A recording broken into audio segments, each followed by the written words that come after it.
Antoine BM nous dit que la plupart des formateurs business vont disparaître. Est-ce qu'on est sur le point de voir la plupart des formateurs business disparaître? Est-ce que la bulle est pas sur le point d'exploser? 6 jours plus tard, Théo Lyon sort une vidéo qui dit la même chose. Ce que vous regardez devait être une vidéo pour annoncer mes prédictions business pour 2025, dont la première était l'explosion de la bulle infoprenariale. Mais finalement, je me suis tellement attardé dessus que j'ai décidé d'en faire une vidéo dédiée. J'ai le sentiment qu'on est sur les derniers instants du Get Rich Quick. Mais il ne tire pas la même conclusion. Antoine BM présente un scénario qui a l'air correct, mais Théo Lyon prédit une explosion qui semble improbable. Je vous explique pourquoi. Déjà, est-ce qu'il y a trop de formateurs? Se demander s'il y a trop de formateurs, c'est comme se demander s'il y a trop de musique. En un sens, oui, il y a trop de musique. Plus que vous ne pourriez écouter si vous passiez 24 heures sur 24 sur Spotify. Mais c'est normal, parce que pour un musicien, la barrière à l'entrée est faible, les gains potentiels sont énormes, et la seule manière de savoir si ça va marcher, c'est de se lancer. Donc il y aura toujours beaucoup plus de musiciens qui se lancent que de places au top des charts. Est-ce que ça veut dire pour autant qu'il y a une bulle dans la musique qui est sur le point d'exploser?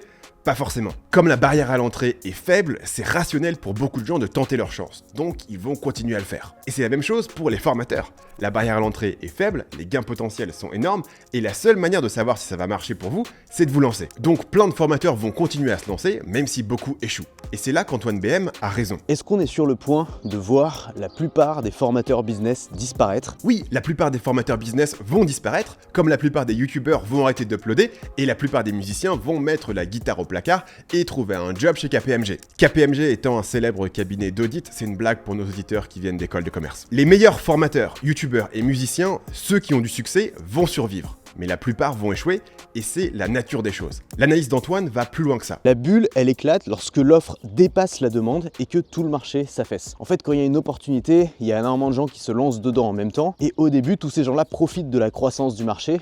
Et puis rapidement, on atteint une forme de saturation où l'offre dépasse la demande. Et donc, les résultats commencent à être en baisse. On n'a pas les mêmes résultats aussi facilement qu'au début. Et en fait, l'effondrement de cette bulle, c'est un simple rééquilibrage. Depuis 10 ans, le marché de la formation grossit énormément parce que plus de gens achètent des formations en ligne. Mais surtout, parce qu'on a eu plein de nouveaux canaux marketing, de la pub Facebook à Instagram à TikTok. Ça permet à plein de gens qui sont pas forcément super compétents dans ce qu'ils font de se faire une petite place jusqu'à ce que la concurrence les rattrape et qu'ils doivent gagner sur les mérites.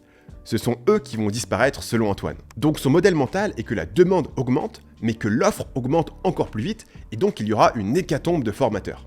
Et là, je suis d'accord avec lui. Mais Théo a une vision différente. Donc j'ai une intuition terrain qu'on vit les derniers instants de la formation Get Rich Quick, et je vais vous expliquer pourquoi. Pour lui, toute la demande pour les formations sur comment devenir riche va s'écrouler. Plus personne ne va acheter ces formations. Est-ce que vous voyez la différence? Antoine nous dit qu'il y a beaucoup de gens qui uploadent leur musique sur Spotify, et donc la plupart vont échouer et abandonner. Théo Lyon nous dit que les gens vont arrêter d'écouter de la musique. Et c'est là qu'il se trompe. Au cœur de la vidéo de Théo Lyon, il y a un énorme amalgame. Il part du principe que l'immense majorité des formateurs forment d'autres formateurs. J'ai le sentiment aujourd'hui par mes expositions personnelles, qu'elles soient physiques ou via les réseaux sociaux, que 9 infopreneurs sur 10 que je croise ont comme clients d'autres infopreneurs. Ça l'amène à la conclusion inévitable qu'à un moment donné, il n'y aura plus assez de gens à coacher et c'est ça qui amènera à l'écroulement de la bulle. Donc on est récemment entré dans une phase où avant, il y avait que les coachs, maintenant il y a les coachs de coachs. Et si ça continue, il va y avoir les coachs de coachs de coachs. Donc je t'apprends à coacher des coachs. Et c'est là où ça part en couille. Parce que si tu fais tomber la structure de la pyramide, tout s'effondre. Si le coach n'a plus personne à coacher, alors le coach de coach n'a plus de coach à coacher, et le coach de coach de coach n'a plus de coach à coacher. Vous avez compris ? Sauf que son postulat de base est complètement faux. Je veux bien que Théo rencontre surtout des formateurs make money, mais ils sont loin de constituer la majorité des formateurs et encore moins 90%. Si on prend le marché des formations, il y a 3 grands domaines. L'amour, qui a comme sous-catégorie la séduction, la reconquête amoureuse, la parentalité, etc. Vous avez aussi la santé, avec comme sous-catégorie la perte de poids, la musculation, la méditation, gestion du stress, etc. Et ensuite vous avez l'argent. Et là aussi vous avez pas mal de sous-catégories. Vous avez l'immobilier, vous avez la finance, qui a ses propres sous-catégories comme la bourse, la crypto, et vous avez cette fameuse catégorie du make money. Le make money, c'est tous les gens qui vous apprennent à gagner de l'argent, et là encore, il y a beaucoup de méthodes. Vous avez bien sûr le dropshipping, les agences, avec la fameuse tendance du SMMA, tous les gens qui vous forment sur un métier particulier, par exemple comment devenir développeur, comment devenir copywriter, comment devenir designer, les langues que je mets dans la catégorie argent parce que souvent les gens veulent apprendre une langue pour une raison professionnelle, et vous avez la vente de formation. Les formations sur la perte de poids, c'est absolument colossal. L'immobilier, c'est absolument colossal. Le dropshipping, c'est énorme. Tous ces domaines sont chacun beaucoup plus gros que les formations sur comment vendre des formations. Donc c'est faux de dire que ces mecs-là, dans les formations, constituent 90% du marché. Et donc l'argument ne tient pas. La plupart de ces formateurs vendent aux gens normaux qui veulent perdre du poids ou trouver l'amour ou investir dans l'immobilier. Donc il n'y a pas de raison que ces marchés s'écroulent du jour au lendemain. Mais tous ces formateurs qui vivent en vendant aux gens normaux consomment eux aussi des formations qui font vivre les gens dans le bas de cette petite branche. Et c'est vrai que ça peut sembler incestueux de penser qu'on forme des formateurs, mais toutes les industries fonctionnent comme ça. Si on était taquin, on pourrait demander à Théo combien de ses profs à HEC étaient eux-mêmes passés par une école de commerce. Mais prenons un exemple plus large. Chez Schoolmaker, on est client d'Heroku, de SendGrid et d'un tas d'autres boîtes qui produisent des logiciels qui sont vendus à des autres boîtes de logiciels comme nous. Il y a des entreprises pétrochimiques qui vendent à d'autres entreprises pétrochimiques. Il y a des agriculteurs qui cultivent du maïs pour le vendre à d'autres agriculteurs qui élèvent des vaches, qui vendent les bousses de vache à d'autres agriculteurs pour faire pousser autre chose avec de l'engrais. Je suis d'accord que ce serait un problème si les boîtes tech ne se vendaient qu'entre eux sans jamais rien vendre en dehors de leur petit milieu, ou si les entreprises pétrochimiques ou les agriculteurs ne produisaient rien pour un consommateur final. Mais évidemment ici, notre petite boucle des agriculteurs produit beaucoup de choses pour les consommateurs finaux, que ce soit de la viande ou du lait. Et cette petite boucle en circuit fermé, c'est ce que Théo pense qu'il se passe sur le marché de la formation. 9 infopreneurs sur 10 que je croise ont comme clients d'autres infopreneurs. Mais je ne sais pas comment il est passé à côté des gens qui vendent des formations sur la perte de poids, la séduction, l'immobilier, etc. D'ailleurs, si vous êtes vous-même formateur et que vous ne faites pas partie des 9 sur 10 coachs de coach, mais que vous enseignez une compétence utile pour aider les gens à améliorer leur vie, vous devriez découvrir Schoolmaker. Schoolmaker est une plateforme conçue pour aider vos clients à avoir de meilleurs résultats avec vos formations, pour vous aider à faire plus de ventes. Cliquez sur le lien en haut de la description pour démarrer votre essai gratuit de 14 jours. La métaphore de la bulle financière qui est utilisée à la fois par Antoine et par Théo est sexy, mais elle n'est pas adaptée à cette situation. On parle d'une bulle, quand il y a une décorrélation entre la valeur d'une chose et la valeur qui lui est donnée par le marché. Ce n'est pas ça une bulle, parce que la valeur d'une chose, c'est la même chose que la valeur qui lui est donnée par le marché. La valeur d'une action Apple, c'est le prix de cette action en bourse. La valeur d'un sac Louis Vuitton, c'est le prix que quelqu'un est prêt à payer pour ce sac. Il n'y a pas de moyen de calculer la valeur intrinsèque d'un sac Vuitton, c'est une question d'offre et de demande. Peut-être que vous pensez qu'un sac à main de luxe, ça ne sert à rien, mais ça ne veut pas dire qu'il y a une bulle dans les sacs Vuitton. Antoine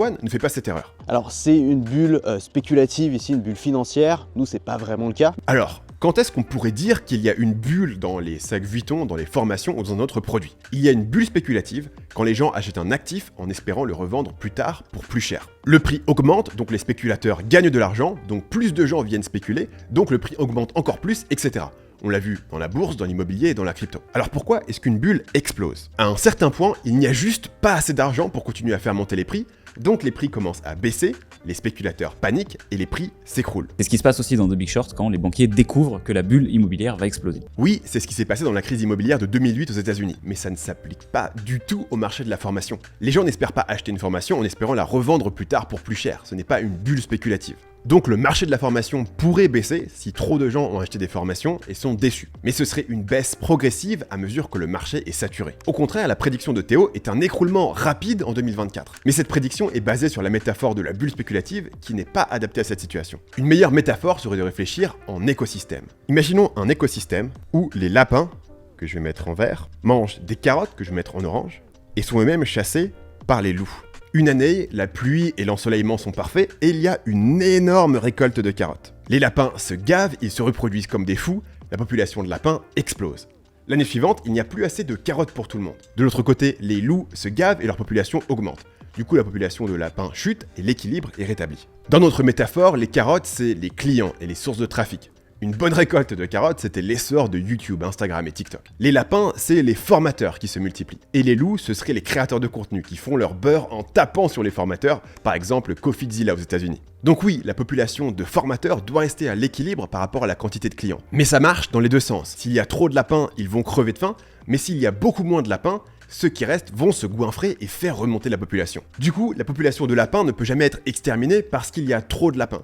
Pour les exterminer, il faudrait qu'il n'y ait plus de carottes, autrement dit, plus de clients. Je pense pas non plus que le Make Money Quick va mourir. Ça existe depuis des centaines d'années. Je vois juste pas durer très longtemps ce format-là actuel qu'on a qui est je vais t'apprendre à devenir riche. Le Make Money Quick ne va pas mourir, mais ce format qui est je vais t'apprendre à devenir riche ne va pas durer très longtemps. Je ne comprends pas du tout la différence entre ces deux choses. L'effet Lindy nous dit que si quelque chose existe depuis des centaines d'années, ça va probablement continuer à exister pendant des centaines d'années. The Lazy Man's Way to Riches, qu'on pourrait traduire par la méthode du paresseux pour devenir riche, ça date de 1979. Ça peut sembler évident pour Théo et moi et vous, chers téléspectateurs, que Jean-Michel Arnac, qui a sorti une formation dropshipping de son cul, n'est pas digne de confiance, mais clairement, il y a des gens qui sont prêts à le croire. On pourrait même dire qu'ils sont prêts à se faire carotte. Et je ne vois pas de raison de penser que ça va s'écrouler du jour au lendemain, sauf qu'on a envie d'y croire parce que c'est des gens qu'on n'aime pas et qui ne semblent pas méritants et qu'on a envie de voir échouer. Mais la prédiction de Théo me semble beaucoup trop extrême. Ce qui est marrant, c'est que c'est souvent assez violent la façon dont une bulle explose. C'est pas progressif. La première hypothèse que je vois, ça serait un assassinat public d'une figure de proue du mouvement. Pour que le grand public se rende compte qu'il n'y a pas d'argent à faire en achetant les formations de gens qui te disent que tu vas faire de l'argent, mais il faut que l'information contraire soit relayée par un média grand public. Je ne vois pas comment un assassinat ferait s'écrouler le marché de la formation. Même si tous les médias faisaient des enquêtes sur Jean-Michel Arnac, qui vient de se faire trucider,